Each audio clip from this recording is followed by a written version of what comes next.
Yang dikasihi dalam Tuhan kita Yesus Kristus, terima kasih kepada Ibu Gembala serta staf penggembalaan GIA Gereja Isa Al-Masih Tiakur, bahwa di dalam beberapa waktu ini Ibu Gembala memberikan kepada saya kepercayaan ada bersama-sama dengan jemaat Tuhan, jemaat GIA Tiakur, untuk kita sama-sama ada di dalam pelayanan.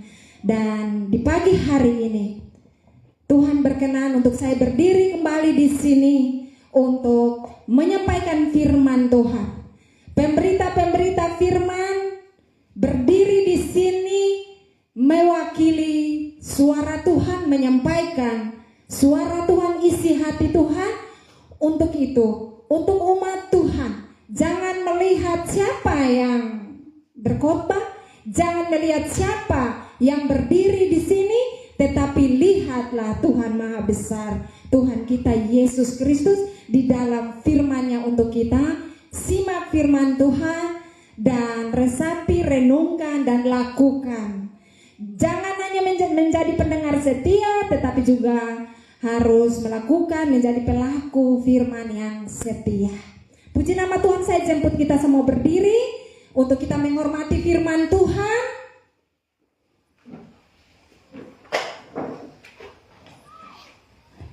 Keluaran 25 ayat 8 dan 9. Keluaran 25 ayat 8 dan 9. Kita baca bersama-sama, 1, 2, 3. Dan mereka harus sama-sama 1, 2, 3. Dan mereka harus membuat tempat kudus bagiku, supaya aku akan diam di tengah-tengah mereka. Yang 9, 1, 2, 3. Menurut segala apa yang kutunjukkan kepadamu sebagai contoh kemah suci dan sebagai segala perabotannya, demikianlah harus kamu membuatnya. Amin. Untuk firman Tuhan kita masih berlanjut.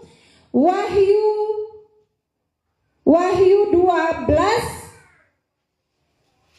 ayat yang kelima. Maka ia melahirkan seorang anak laki-laki yang akan menggembalakan semua bangsa dengan gada besi. Tiba-tiba anaknya itu dirampas dan dibawa lari kepada Allah dan ketaktanya. Kita maju lagi, Wahyu 12 ayat 6 dan 14. Hari ini firman Tuhan banyak. Wahyu 12 ayat 5 dan Wahyu 12 ayat 6 dan ayat 14. Mari kita baca sama-sama, 1, 2, 3. Ayat 6. Perempuan itu lari ke padang gurun di mana telah disediakan suatu tempat baginya oleh Allah, supaya ia dipelihara di situ 260 hari lamanya. Ayat 14. Kepada perempuan itu diberikan kedua sayap dari burung nasar yang besar, supaya ia terbang ke tempatnya di padang gurun, di mana ia dipelihara jauh dari tempat ular itu selama 1 masa, 2 masa dan setengah masa. Ya, kekasih Tuhan, kita maju lagi. Wahyu 12 ayat 17. Wahyu 12 ayat 17. 1, 2, 3. Maka marahlah naga itu kepada perempuan itu, lalu pergi memerangi keturunannya yang lain yang menurut hukum Allah dan memiliki kesaksian Yesus.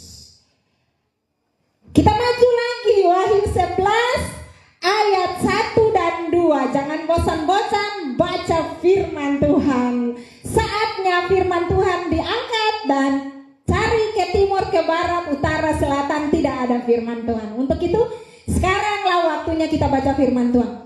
Wahyu 11 ayat 1 dan 2. Mari 1, 2, 3. Kemudian diberikanlah kepadaku sebatang bulu seperti tongkat pengukur rupanya, dengan kata-kata yang berikut. Bangunlah dan ukurlah bait suci Allah beribadah di dalamnya, tetapi kecualikan pelataran bait suci yang di sebelah luar. Janganlah engkau mengukurnya, karena ia telah diberikan kepada bangsa-bangsa lain, dan mereka akan menginjak-injak kota suci 42 bulan. Kekasih Tuhan, ya. Puji nama Tuhan. Mungkin nanti kita akan baca lagi, jemaat yang dikasih dalam Tuhan kita Yesus Kristus. Kita baca sekali lagi Ibrani 9. Ibrani 9 ayat 11 dan 12. Yang sudah dapat, tolong baca dengan keras-keras. Ibrani 9 ayat 11 dan 12. 1, 2, 3. Beginilah firman Tuhan, judul pembacaan, Kristus adalah pengantara dari perjanjian yang baru. Tetapi Kristus telah datang sebagai imam besar untuk hal-hal yang baik yang akan datang. Ia telah melintasi kemah yang lebih besar dan yang lebih sempurna, yang bukan dibuat oleh tangan manusia, artinya yang tidak termasuk ciptaan ini.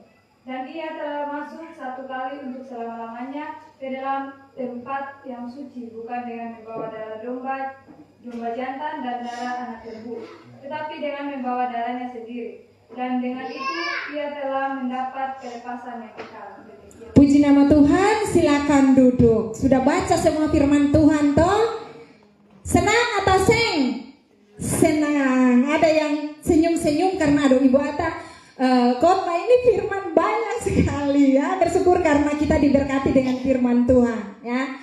Tema kita hari ini beta janji-janji dan hari ini digenapi. Tema firman Tuhan hari ini adalah dari pengajaran Tabernakel Musa, kita harus melewati 9 tahap untuk menuju kepada pengangkatan dan penyingkiran. Tadi firman Tuhan yang ketong baca itu tentang pengangkatan dan penyingkiran. Ini yang dinamakan Tabernakel Musa. Mungkin Ibu Gembala sudah jelaskan, ya. Ini yang namanya Tabernakel Musa, saudara-saudara, ya. Dan kekasih di dalam Tuhan kita Yesus Kristus, jemaat Tuhan, umat Tuhan, ya. Ini penyampaian tentang firman Tuhan di dalam kitab Wahyu. Beta bilang memang ini pasti orang mengantuk. Tetapi tolong, ini firman Tuhan, tolong jangan mengantuk. Supaya nanti saya pemberitaan firman-Nya saya juga bisa sukses. Karena ketika saya menyampaikan firman Tuhan dan jemaat Tuhan mengantuk, berarti saya tidak sukses, ya. Jadi tolong dukung saya di dalam pemberitaan firman Tuhan ini, supaya katong sama-sama sukses di dalam mendengarkan firman Tuhan, sama-sama sukses melaksanakan firman Tuhan. Jemaat yang diberkati oleh Tuhan, orang Israel ketika dorang dijajah di Mesir, dan atas perkenanan Tuhan, Tuhan mau membebaskan umatnya, dan mereka harus keluar dari tanah Mesir. Mereka harus keluar dari tanah Mesir menuju ke tanah perjanjian. Dan di situ Allah memerintahkan kepada Musa untuk membuat kemah kudus, kemah suci menurut pola Tabernakel Musa. Pola Tabernakel Musa ini merupakan gambaran, ya, merupakan miniatur surga yang diperintahkan Tuhan kepada Musa. Musa harus mengerjakan. Apakah Musa taat atau tidak? Musa taat. Musa taat dan dia membuat itu kemah kudus, kemah suci, ya, sebagai pusat hadirat Tuhan dan doa serta penyembahan daripada bangsa Israel. Tabernakel Musa ini juga, ya, ini sekali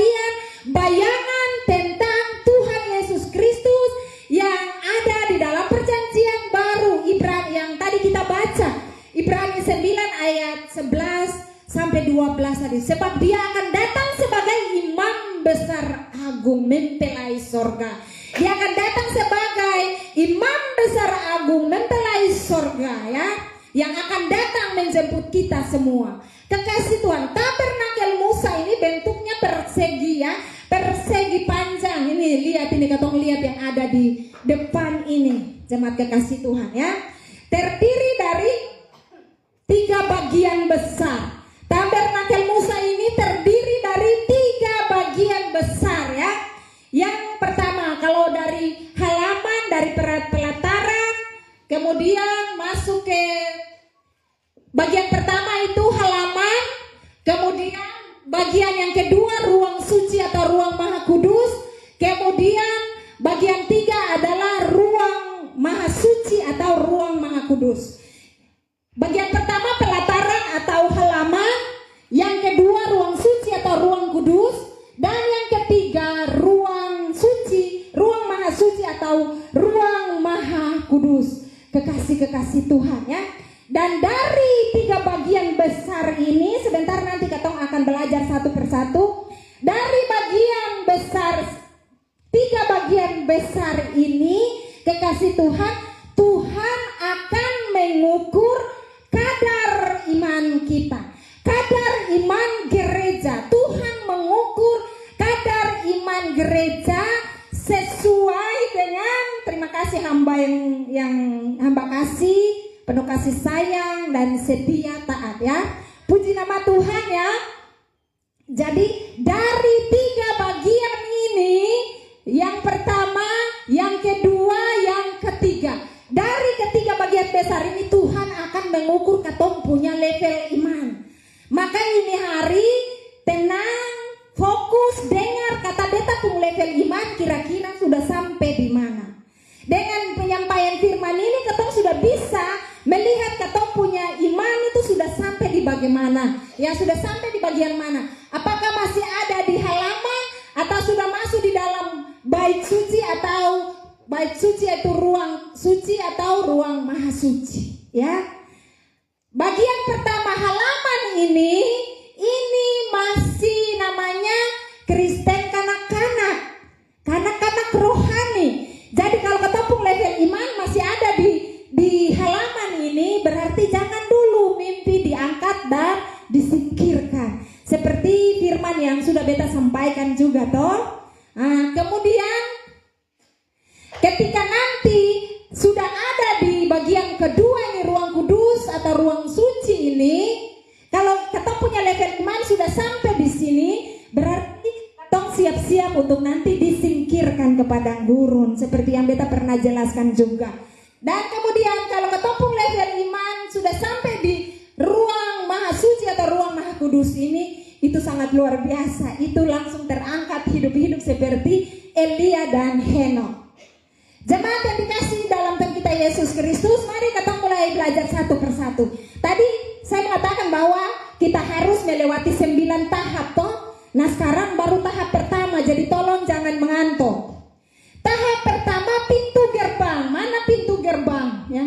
Pintu gerbang. Jemaat yang dikasih dalam Tuhan kita Yesus Kristus, pintu gerbang ini merupakan atau pengertian bahwa ini bayangan dari pintu gerbang surga. Kalau masih ada di bawah sini di halaman, jangan mimpi kalau nanti ada di pintu masuk dari pintu gerbang surga ya. Jadi ya, ini merupakan bayangan tentang pintu gerbang surga. Dan pintu ya yang adalah merupakan pintu itu siapa? Siapa yang tahu? Anak sekolah minggu tempo dolo. Yang menjadi pintu di sini adalah siapa, saudara-saudara? Tuhan Yesus yang adalah pintu ya. Tuhan mengatakan bahwa Yesus adalah pintu yang menuju surga. Yohanes 10 ayat 9a. Akulah pintu, barang siapa melalui aku ia akan selamat. Akulah pintu. Yohanes 10 ayat 9a. Yang dikasih Tuhan. Setiap orang yang percaya kepada Tuhan Yesus Kristus, dengan sungguh-sungguh, dengan sendirinya dia akan memberi diri untuk dibaptis. Tidak perlu dengan paksa-paksa, tapi dia harus memberi dirinya untuk dibaptis di dalam nama Bapa, Putra dan Roh Kudus, yaitu di dalam nama Tuhan Yesus. gereja Tuhan harus tegas dalam hal ini. Karena gereja setan juga mereka membaptis itu dalam nama Bapa, Putra, dan Roh Kudus. Tetapi kalau gereja Tuhan harus ditegaskan, yaitu di dalam nama Tuhan Yesus. Jadi kalau berdoa itu bilang dalam nama Bapa, Putra, dan Roh Kudus harus tegaskan, yaitu di dalam nama Tuhan Yesus Kristus, gitu. Karena gereja setan membaptis orang juga pakai nama Bapa, Putra, dan Roh Kudus. Kalau kita beda, yaitu di dalam nama Tuhan Yesus Kristus, ya. Orang yang sudah memberi diri untuk dibaptis, dia akan dengan sendirinya dia tinggalkan dosa masa lalu, ya. Dengan sendirinya tanpa dipaksa-paksa, dia meninggalkan dosa masa lalu. Kekasih-kasih Tuhan, seorang yang sudah dibaptis dengan sendirinya dia akan taat, dia akan mengikut Tuhan, memikul salibnya setiap hari dan mengikut Tuhan, ya. Matius 6 ayat 26, Matius 6 ayat 24, ya. Dan harus percaya dan mengikut Tuhan Yesus, ya. Dan melakukan baptisannya, baptisan Yesus. Kita adalah murid Tuhan Yesus dan Yesus adalah sang guru, maka apa yang dilakukan Tuhan Yesus kita harus lakukan. Apa yang tidak dilakukan oleh Yesus jangan kita lakukan. Kita mau melihat Yesus. Yesus itu dia sejak dia bayi dia tidak dibaptis, tapi dia diserahkan di rumah Tuhan. Untuk itulah gereja Pentakosta Karismatik melakukan penyerahan anak. Anak umur bayi diserahkan di rumah Tuhan, tidak dibaptis tapi diserahkan kepada Tuhan. Yesus ketika dia sudah dewasa baru dia melakukan firman Tuhan, saudara-saudara. Yesus yang adalah anak Allah, dia melakukan firman Tuhan. Dia dibaptis, dia masuk ke dalam air. Jadi baptisan itu artinya, atau baptis artinya ditenggelamkan ke dalam air. Itu arti baptiso, arti baptisan. Dan Yesus melakukan itu. Ketika Yesus melakukan firman, dia masuk ke dalam air, keluar dari dalam air, baru ada pengakuan Bapa.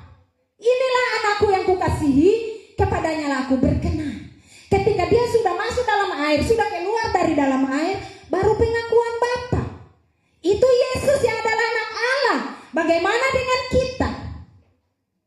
Ini sekedar saja mengenai baptisan Yesus. Saya sampaikan ini dengan kasih Kristus, ya. Apa yang dilakukan Yesus kita lakukan. Apa yang tidak dilakukan Yesus jangan kita lakukan. Jemaat yang dikasih dalam Tuhan kita Yesus Kristus, kita maju lagi, ya.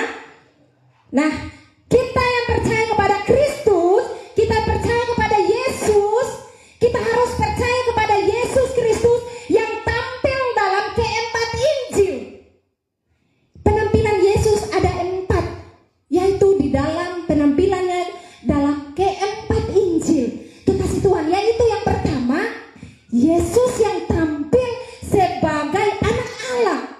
Yesus tampil sebagai anak Allah, ditulis oleh Matius dan ada di dalam Injil Matius. Harus kuasai Injil Matius. Yesus yang tampil sebagai anak Allah, penampilan Yesus sebagai anak Allah. Jadi sebentar pulang baca Injil Matius, Markus, Lukas, Yohanes, ya. Baca sampai selesai. Kemudian kita masuk yang bagian kedua, Yesus yang tampil sebagai hamba. Yesus tampil penampilan Yesus sebagai hamba. Yesus tampil sebagai hamba yang ditulis oleh Markus yang ada di dalam Injil Markus. Jadi semua yang ada tulis di Injil Markus itu penampilan Yesus sebagai hamba. Yang ketiga adalah penampilan Yesus sebagai anak manusia. Penampilan Tuhan Yesus sebagai anak manusia yang ditulis oleh Lukas, yang tertulis di dalam Injil Lukas. Kemudian yang berikut, penampilan Yesus yang tampil sebagai ya. Dia tampil sebagai anak Allah, kekasih Tuhan ya. Yang pertama itu dia penampilan Yesus tampil sebagai raja. Mohon maaf. Pertama itu Yesus tampil sebagai raja dalam Matius. Kemudian Yesus tampil sebagai hamba di Markus. Kemudian Yesus tampil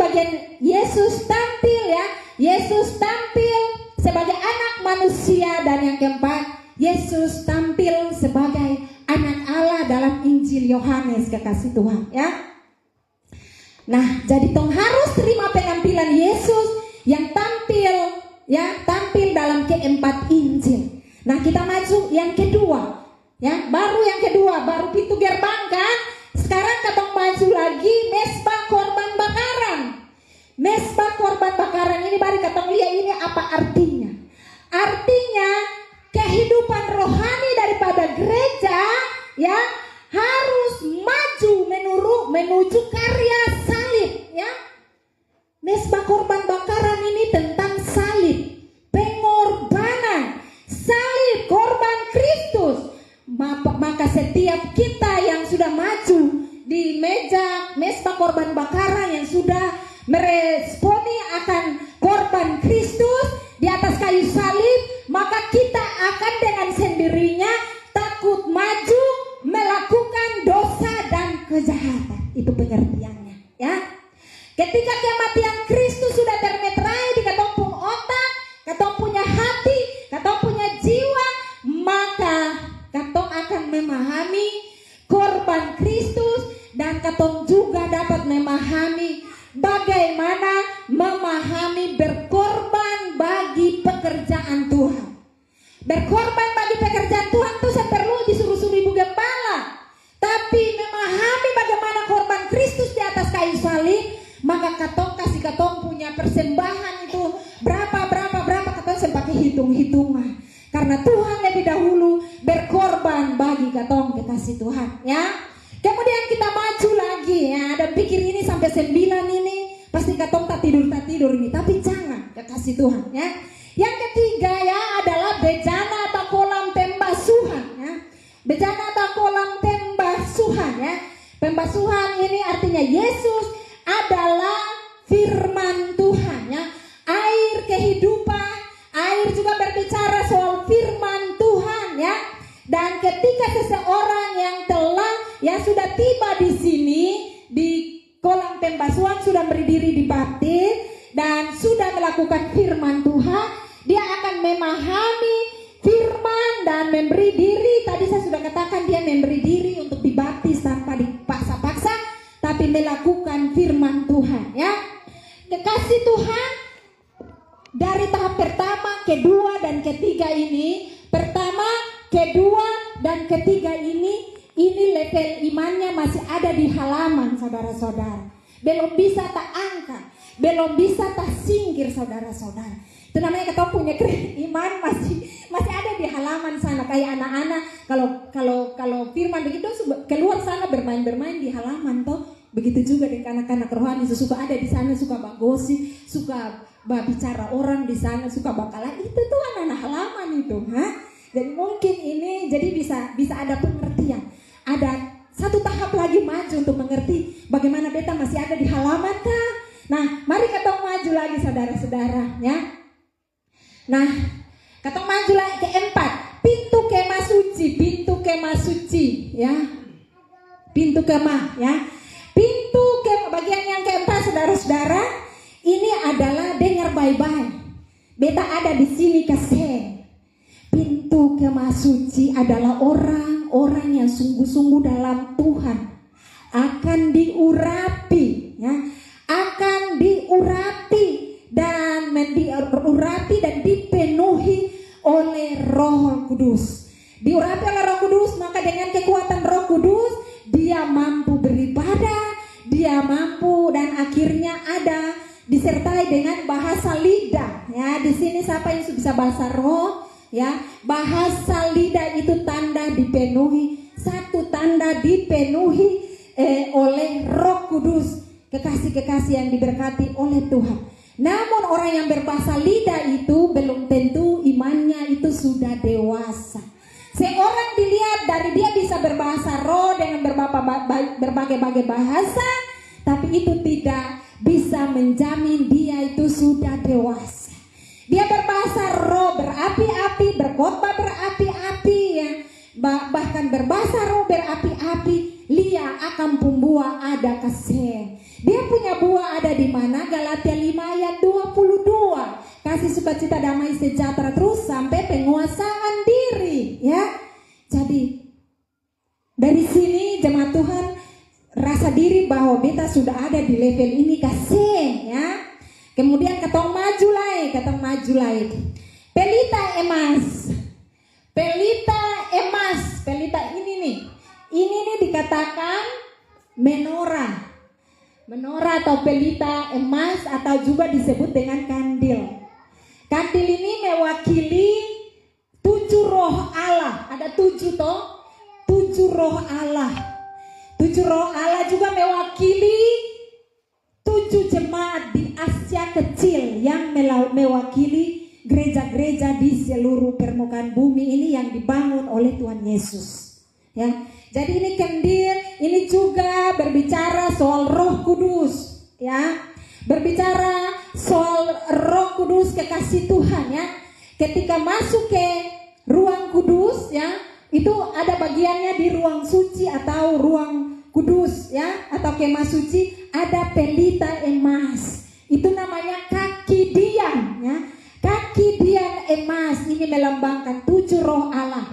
7 roh Allah itu apa saja? Mari katong lihat ya, yaitu 1 roh Allah, 2 roh hikmat, 2 roh pengetahuan, yang berikutnya roh nasihat, kemudian roh keperkasaan, roh pengenalan akan Tuhan, dan roh takut akan Tuhan ya.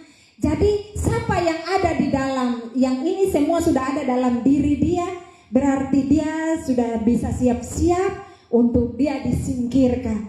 Tapi kalau belum ada, jangan dulu mimpi-mimpi ya. Orang yang imannya sudah sampai pada iman pelita emas, dia akan bersekutu erat dengan Roh Kudus. Dia taat dengan suara Roh Kudus. Mau pi piknik di Siota, harus ada suara Roh Kudus. Kalau Roh Kudus bilang jangan. Itu orang yang imannya sudah sampai di pelita emas ya. Di dalam Wahyu 2 dan 3 itu nanti baca. Wahyu 2, Wahyu 3 itu setiap jemaat itu disuruh untuk mendengarkan suara Roh Kudus. Jadi pulang tuh, ini hari tugas baca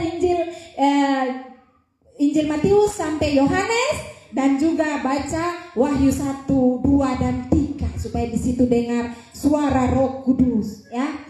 Jemaat yang diberkati oleh Tuhan kita Yesus Kristus ya. Dan ketika iman katong sudah ada di pelita emas, jemaat yang dikasihi Tuhan ya, dia akan bersekutu erat dengan Roh Kudus dan memiliki karunia-karunia Roh Kudus. Siapa di sini yang sudah ada karunia-karunia Roh Kudus di dalam dia? Siapa yang merasa, oh beta suka berdoa, berarti beta punya karunia berdoa. Siapa yang mau suka berdoa untuk orang sakit? Oh beta suka berdoa untuk orang sakit ya. Kesembuhan, siapa yang suka mengusir roh jahat? Kayaknya Pastor Lucky nih ya, mengusir roh jahat. Kalau juara thinking iblis itu Pastor Lucky ya. Jadi dia mempunyai karunia mengusir roh jahat ya, memiliki hikmat, marifat, dia sabaran ya. Dan apa saja yang dilakukannya, di mana saja dia harus minta tuntunan Roh Kudus ya. Ketong maju ke 6. Saudara-saudara, jangan dulu mengantuk, jangan dulu keburu mengantuk, nanti saya tidak sukses ya. Haleluya. Ada kemuliaan Tuhan, ada sukacita, puji nama Tuhan. Yang kena meja roti sajian. Ini hambanya kasih rotan ini luar biasa ya. Meja roti sajian ini nih namanya meja roti sajian. Meja roti sajian ini di sini ada 6 roti. Di sini juga ada 6 roti. Jumlahnya 12 roti. Ini berbicara soal 12 suku lagi baca anak-anak Yakub. Ada berapa? 12 anak Yakub toh. Ini nih mewakili 12 suku Israel. Nah, kita lihat juga bahwa ini 6. Ini 6. Ini juga berbicara ya 66 kitab. Iya toh? Nanti pulang baca Alkitab seluruhnya ada berapa? Itu 66 kitab juga berbicara. Jadi semua ini punya pengertian masing-masing saudara-saudara ya. Orang dengar. Orang yang imannya sampai di meja roti sajian ini adalah orang yang sangat mencintai firman. Roti itu berbicara soal firman hidup. Toh, betul toh? Jadi orang yang ada di level iman ini dia mencintai firman Tuhan. Dia baca Alkitab itu dia cari-cari Mazmur itu kata-kata yang bagus baru kita baca. Tapi jangan mulai baca dari Kejadian sampai Wahyu.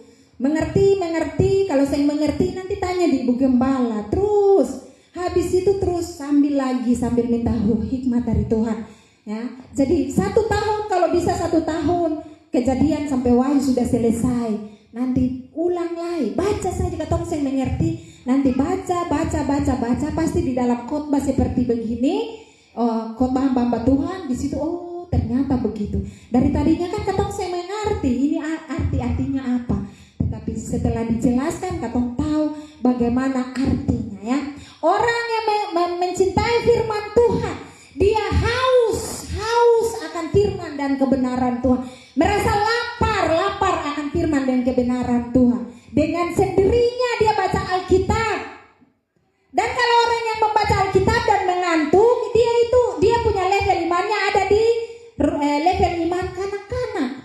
Jadi jangan pikir bahwa ketong baca firman Tuhan ada khotbah ketong mengantuk itu masih ada di halaman saudara-saudara ya. Dan ketika dia mencintai firman Tuhan, dia sungguh-sungguh, maka rahasia firman Tuhan setiap hari dibukakan bagi dia. Ketong maju lagi yang ke-7 saudara-saudara, sudekat, jadi jangan mengantuk. Nanti saya tidak sukses ya. Mesbah dupa ini ya. Ini mesbah dupa ini. Nah, di sini ya, mesbah dupa ini ketong lihat dia punya pengertian bagaimana ya. Iman mesbah dupa ini adalah orang yang memiliki cinta akan firman Tuhan, yang memiliki cinta akan sesama, dia bersekutu erat dengan Roh Kudus, dan dengan sendirinya dia akan punya inisiatif untuk puji Tuhan, sembah Tuhan. Beta sudah mengatakan bahwa bangun mesbah doa, tapi dalam mesbah doa itu doa terus, minta terus. Tapi bangun mesbah sembah. Itu berarti katong kasih buat Tuhan. Maka di dalam Yohanes 4:23-24 itu ya, sembahlah Tuhan dalam roh dan kebenaran karena Allah itu adalah roh. Ya, baca Yohanes 4 ayat 23-24. Jemaat kekasih dalam Tuhan kita Yesus Kristus ya. Orang yang ya sudah bertumbuh dewasa ya, dan di sini kekasih Tuhan, orang yang ada di mesbah dupa ini, mereka berdoa untuk kepentingan orang lain, berkorban untuk ada di mesbah Tuhan, ada di ruang doa, berdoa untuk orang lain. Orang lain itu siapa? Orang lain itu suami mungkin ada di sana, istri punya inisiatif untuk berdoa. Tapi jangan berdoa untuk suami saja, tapi berdoa juga untuk orang-orang yang kelaparan, orang-orang. Jadi itu dengan punya inisiatif mengambil bagiannya orang, turut merasakan bagiannya orang ya. Dan orang-orang yang yang sudah dewasa seperti ini ya, mereka seperti mempelai yang sudah memiliki buah dada. Di dalam Kidung Jemaat itu ada toh mempelai yang sudah memiliki buah dada di dalam Kidung Agung ya. Karena mempelai yang sudah mempunyai buah dada itu orang yang dewasa, sudah dewasa, baru dia tumbuh buah dada. Itu berarti dia sudah dewasa. Artinya orang yang bertumbuh dewasa ya, dan orang yang telah dewasa ini level imannya ada di ruang ya pelita emas ya, ada di meja roti sajian, mesbah dupa. Dan ada di bagian 3 ini, kalau tadi perhatikan betul-betul, maka level iman ini mereka akan siap-siap untuk diungsikan. Nah sekarang katong sudah ada di level ini atau useng? Kalau sudah ada di situ bertambah dan bertambah lagi ya. Bahwa akan diterbangkan, dibantu dengan 2 sayap burung nasar yang besar. Tadi katong sudah baca toh, 2 sayap burung nasar yang besar ini berbicara soal firman dan Roh Kudus. Jadi tong harus dipenuhi dengan firman Tuhan. Baca firman Tuhan jangan cuma bolong-bolong sedikit-sedikit, tapi keseluruhan. Orang yang dipenuhi dengan seluruh firman Tuhan, orang yang dipenuhi dengan Roh Kudus yang siap untuk diangkat kekasih Tuhan ya. Yang ke-8, tinggal 1 lagi kekasih Tuhan yang diberkati, pintu tirai ya, pintu tirai ruang maha kudus ini. Ini nih kekasih Tuhan, ini sudah ada di level yang berat dan luar biasa kekasih Tuhan ya. Level ini dia orang yang sudah ada di level ini, dia sudah menguasai, dia sudah lolos dari yang pertama sampai ke-7. Berat. Dia sudah sampai di level pertama, kedua ya, yaitu percaya. Dia sudah melewati percaya sungguh-sungguh ya. Dia sudah bertobat sungguh-sungguh, dia sudah dibaptis dan dia sudah dipenuhi Roh Kudus, dia sudah dipenuhi firman, dia sudah dipenuhi dengan karunia-karunia, dan dia selalu hidup di dalam penyembahan kepada Tuhan sungguh-sungguh ya. Dan akhirnya kekasih-kekasih Tuhan, dia telah menyatu dengan firman dan kebenaran dan Roh Kudus. Maka level iman pintu tirai ini adalah dia mampu merobek tirai daging. Mampu sudah ada di sini, dia mampu merobek tirai daging, tirai nafsu jahat ini, amarah, ya, benci, itu tirai daging, ya, kekasih Tuhan, ya. Level iman ini dia mampu merobek nafsu daging, tirai nafsu daging, kekasih Tuhan. Ini dari pihak perempuan atau gereja. Sebab apa? Dari pihak mempelai laki-laki itu sudah dilakukan. Yesus sudah melakukan itu kekasih Tuhan. Ketika bait Allah terbelah, tabir bait suci terbelah ketika Yesus ada di atas kayu salib. Tabir bait suci terbelah, ya. Disitulah kekasih Tuhan dari pihak mempelai laki-laki, dia sudah melakukan itu kekasih. Untuk itu sekarang bagiannya mempelai perempuan harus berkorban merobek tirai nafsu daging, kekasih Tuhan, ya. Perempuan atau gereja harus berkorban merobek tirai nafsu daging ini. Kalau saya bilang tirai nafsu daging itu sudah mengerti toh, ini berat sekali tapi harus melewati, ya. Demi menyenangkan mempelai laki-laki, kekasih Tuhan. Mempelai sejati kita adalah Tuhan Yesus Kristus, dan perobekan tirai daging ini identik dengan pengantin. Ada pengantin pria, pengantin wanita. Di malam pengantinnya, untuk kita yang dewasa, di malam pengantin, ketika malam pertama, ada perobekan selaput perawan. Ini dalam perobekan selaput perawan. Tapi mempelai perempuan ini dia rela dengan hati yang tulus. Dia melakukan ini untuk mempelai pria. Sakit saat perobekan tirai perawan itu sakit, tetapi membawa kebahagiaan, menyenangkan hati mempelai pria. Dengan sendirinya mempelai laki-laki dan mempelai perempuan akan bahagia, kekasih Tuhan. Nah, ini bagaimana, ini juga sama seperti mempelai Tuhan. Tuhan itu selalu memakai perumpamaan. Bagaimana kita berkorban, memberikan itu. Nah, bagaimana dengan pengantin Tuhan, kekasih Tuhan? Ini akan mendatangkan kebahagiaan. Sakit, marah, lalu harus sabar, itu sakit. Benci, lalu harus sabar, itu sakit.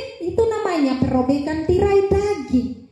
Kita harus sabar supaya menyenangkan hati, mempelai Kristus, mempelai Tuhan Yesus Kristus, ya. Demikianlah pengantin Kristus.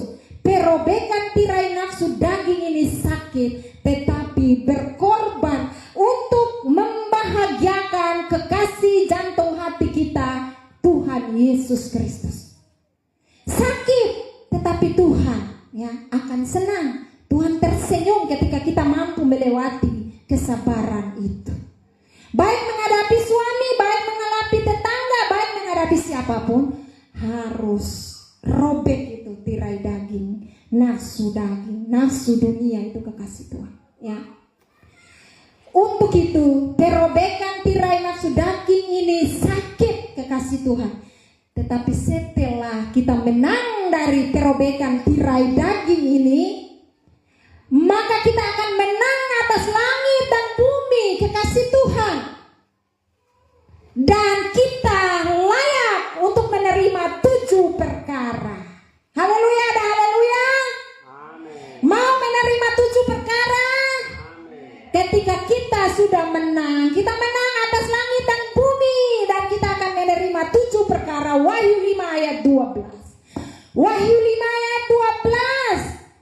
Ya, kita baca, kalau kita sudah menang, kita akan menerima perkara-perkara ini. Katanya dengan suara nyaring, anak domba yang disembeli itu layak menerima 1 apa? Kuasa. Coba lihat Wahyu 5 ayat 12.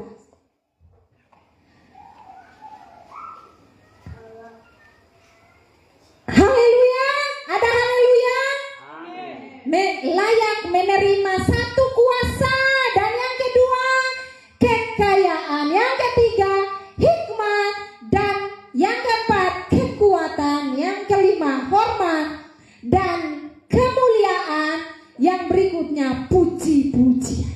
Yesus ketika menang, dia menang atas langit dan bumi, dia menerima 7 perkara ini. Tidak ada yang mustahil bagi kita juga ketika kita menang dalam perobekan tirai daging, kita menerima perkara-perkara ini, kekasih Tuhan, ya. Betapa bahagianya meneladani Tuhan Yesus sebagai mempelai sejati. Sakit, sakit, sakit sekali, kekasih Tuhan. Tetapi itu mendatangkan kebahagiaan di bumi dan di sorga, kekasih Tuhan, ya. Untuk itu, kekasih Tuhan yang diberkati, ya, apa yang kita dapatkan ketika kita meresponi akan firman Tuhan dengan sukacita, kita akan setia berkorban bagi pelayanan. Ketika kita mampu merobek tirai daging, kita akan berkorban demi pelayanan. Biar orang bicara di luar sana, beta ada di altar ini, beta fokus dengan Allah Maha Besar Tuhan.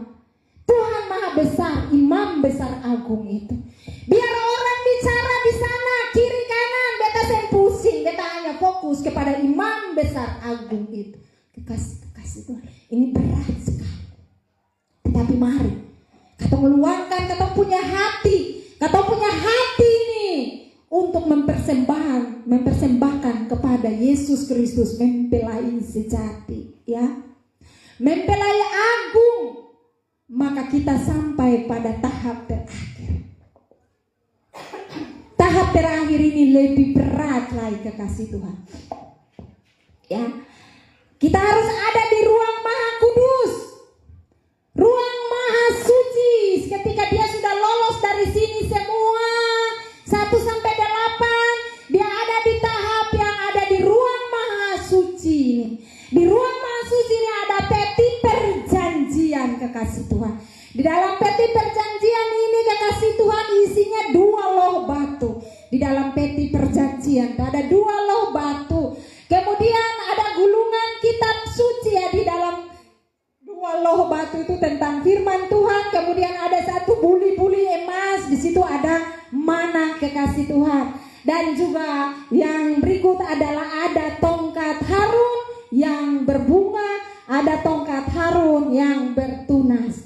Kekasih-kekasih di dalam kita Yesus Kristus ya. Level iman ini adalah level iman yang diberkati ya, diizinkan untuk mengalami iman yang sempurna, kekasih Tuhan. Bagaimana iman kita mau sempurna? Harus melewati 1 sampai 8 itu berat kasih. Berat, sakit, sangat sakit sekali. Tapi harus. Tuhan Yesus ketika memikul salib dan mau naik itu jatuh bangun toh, dia berhenti kasih, naik terus sampai di Golgota. Dikasih Tuhan, ketemu ikut Tuhan itu sakit, tapi nanti ada mahkota kemuliaan, kekasih Tuhan ya. Ada ya, bahwa level iman ini ya, orang yang level imannya ada di sini, kekasih Tuhan, akan menerima kemuliaan Bapa.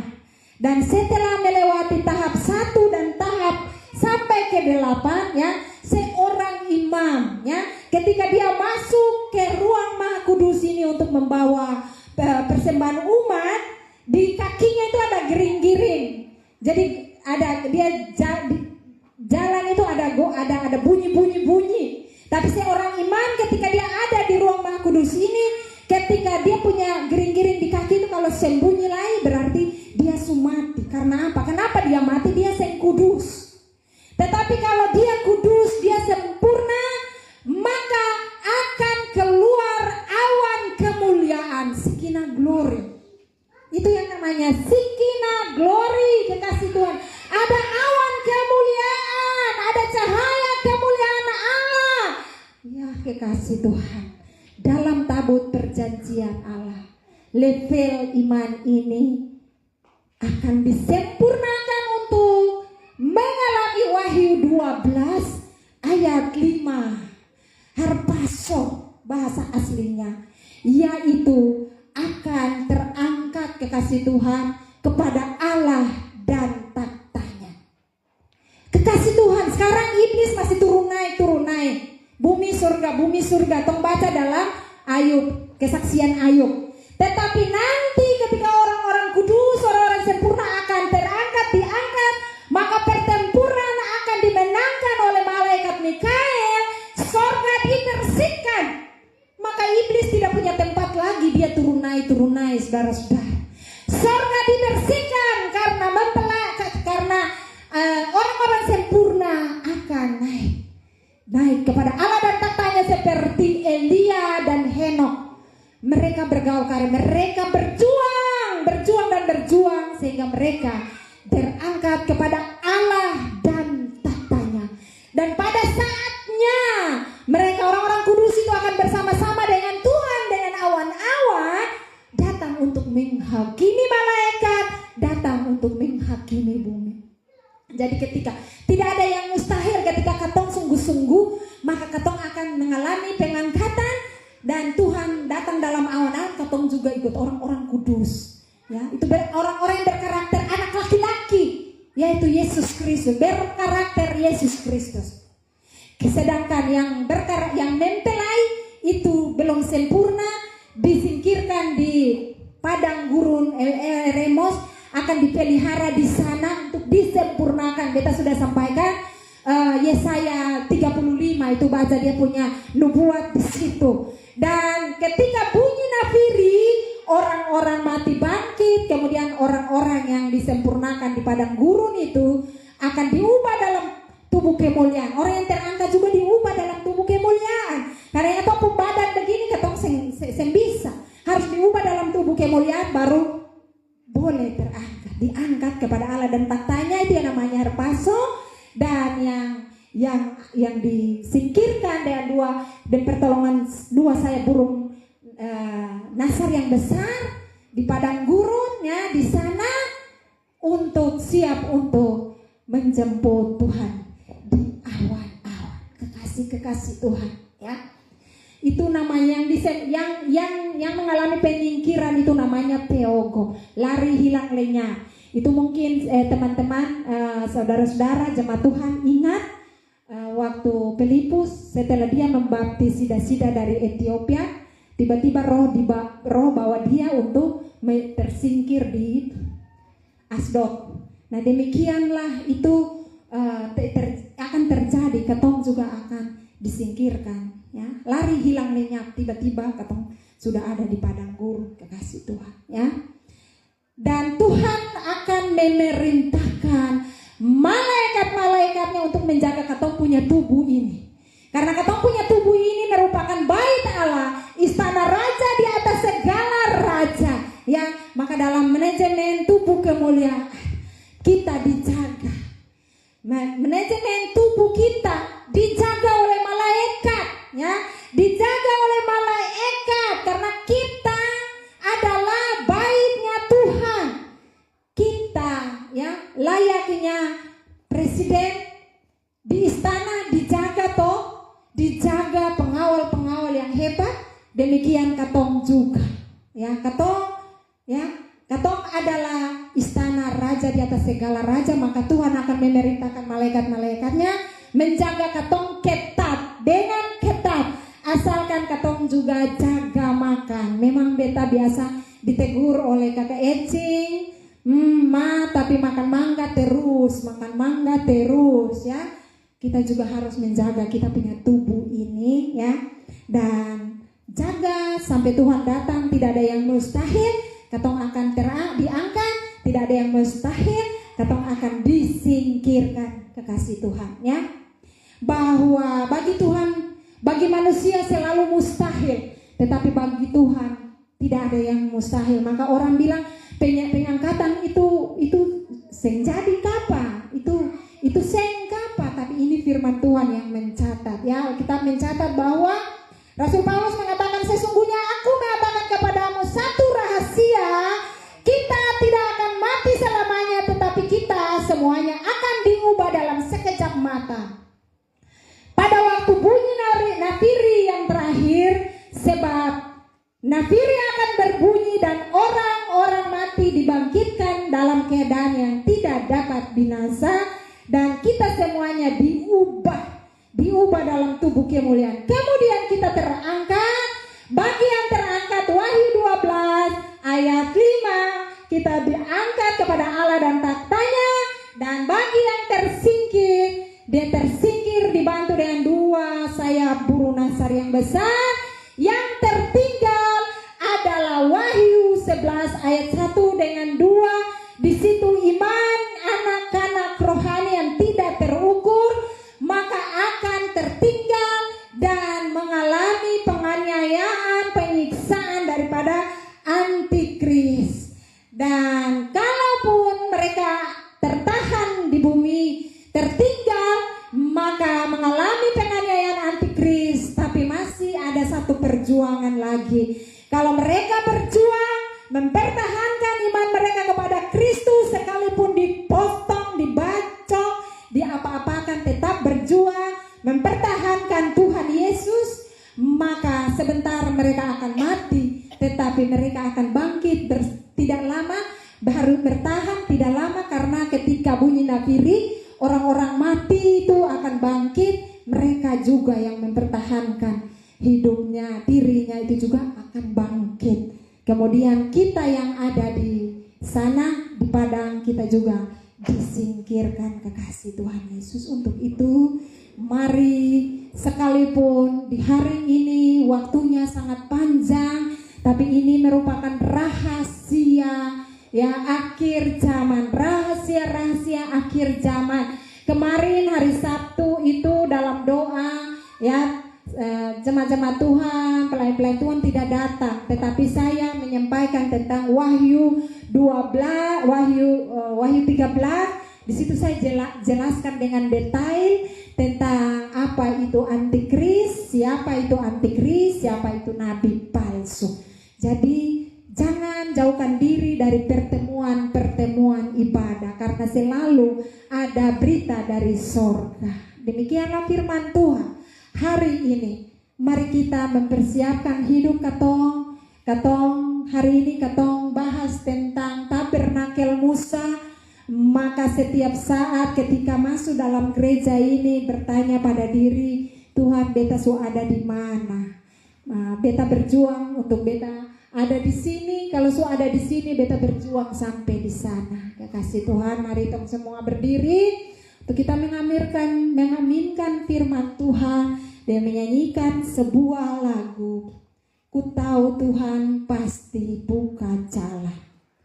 Haleluya, haleluya. Segala kemuliaan hanya bagi-Mu Tuhan Yesus. Bapa, Putra dan Roh Kudus. Lihatlah umat-Mu Tuhan Yesus. Pandanglah umat-Mu Tuhan Yesus Kristus. Lihatlah kedalaman hati mereka. Lihatlah komitmen mereka. Komitmen kami semua Tuhan Yesus. Haleluya. Tahu Tuhan pasti buka jalan. Haleluya.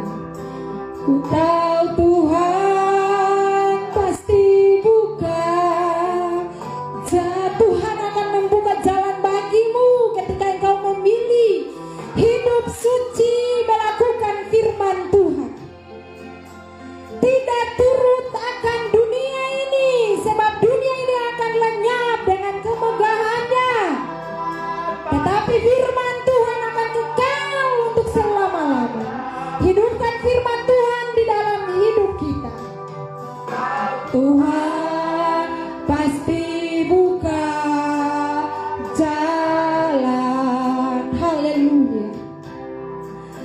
Ku tahu Tuhan. Tuhan, dengarlah doa anak-anak-Mu, doa umat-Mu. Serahkan diri kepada Tuhan sungguh-sungguh. Serahkan diri sungguh-sungguh kepada Tuhan.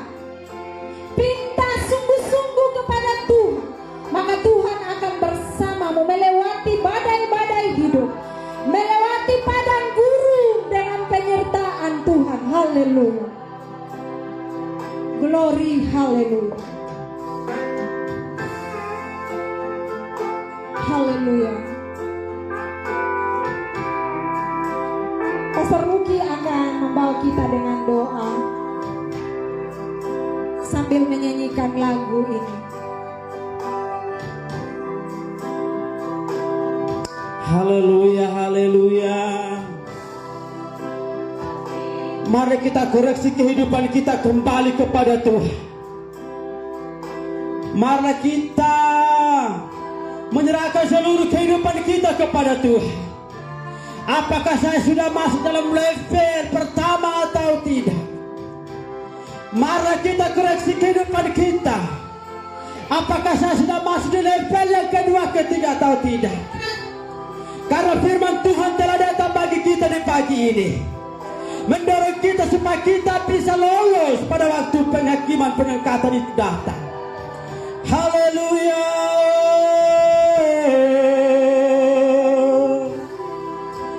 Biarlah pujian dan mencari doa kita kepada Tuhan di pagi ini. Haleluya, haleluya. Tantangan boleh datang. Biarlah kita punya iman kuat kepada Tuhan. Haleluya, haleluya, haleluya. Kita nyanyikan pujian ini sekali lagi sebagai doa kita kepada Tuhan di pagi ini. Haleluya, haleluya, haleluya. Haleluya. Terima kasih Tuhan atas perbuatan-Mu yang ajaib. Haleluya. Kita minta kepada Tuhan supaya kita masuk dalam pelataran-Nya Allah, supaya kita lolos untuk memasuki kepada pelataran-Nya Tuhan. Haleluya, haleluya, haleluya. Amin. Mungkin Bapak Ibu yang membutuhkan doa untuk didoakan. Saya percaya pasti hamba Tuhan mendoakan Bapak Ibu. Mari kita persembahkan seluruh kehidupan kita kepada Tuhan. Ungkapkan isi hatimu kepada Tuhan di pagi ini. Haleluya, haleluya. Dunia semakin hari semakin jahat. Dunia semakin hari semakin sukar.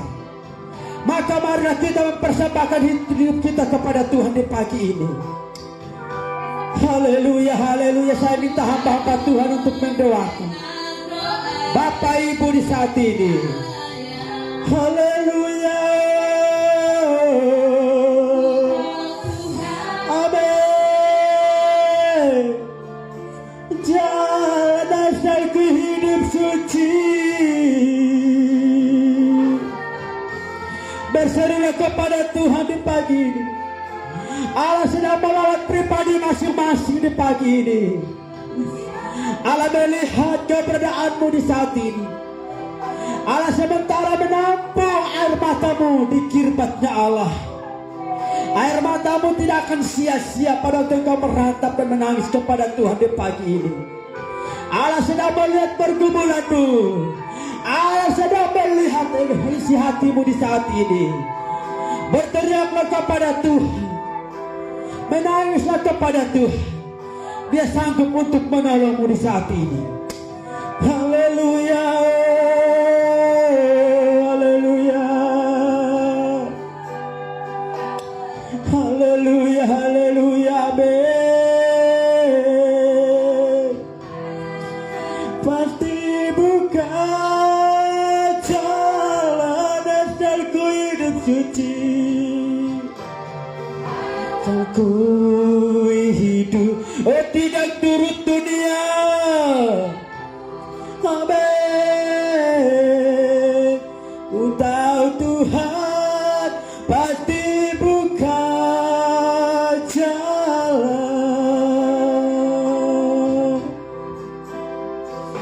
Tuhan pasti buka jalan. Amin. Percayalah kepada Tuhan. Haleluya, haleluya, haleluya, haleluya. Terima kasih banyak Bapa di surga. Terima kasih Tuhan. Kami sangat bersyukur di siang hari ini atas kebenaran firman Tuhan yang begitu rema, yang begitu luar biasa di saat ini. Terima kasih banyak Bapa di surga. Terima kasih. Kami berdoa bagi hamba-Mu yang sudah berbicara bagi kami. Biarlah Tuhan pakai hamba-Mu secara luar biasa. Dimanapun hamba berada dalam pelayanannya, Engkau rapi hamba-Mu di dalam nama Tuhan Yesus Kristus. Apa yang hamba-Mu doakan akan dijawab oleh Tuhan. Apa yang hamba-Mu lakukan dan kerjakan, berkat-Mu di atas hamba-Mu Tuhan. Memberkati rumah tangganya di dalam nama Tuhan Yesus Kristus. Anak-anaknya yang ada di Jakarta, yang ada di tempat ini, biarlah Tuhan memberkati seluruh kehidupan mereka. Umur panjang, kesehatan, Tuhan anugerahkan kepada hamba-Mu Tuhan. Terima kasih banyak Bapa di surga. Terima kasih Tuhan.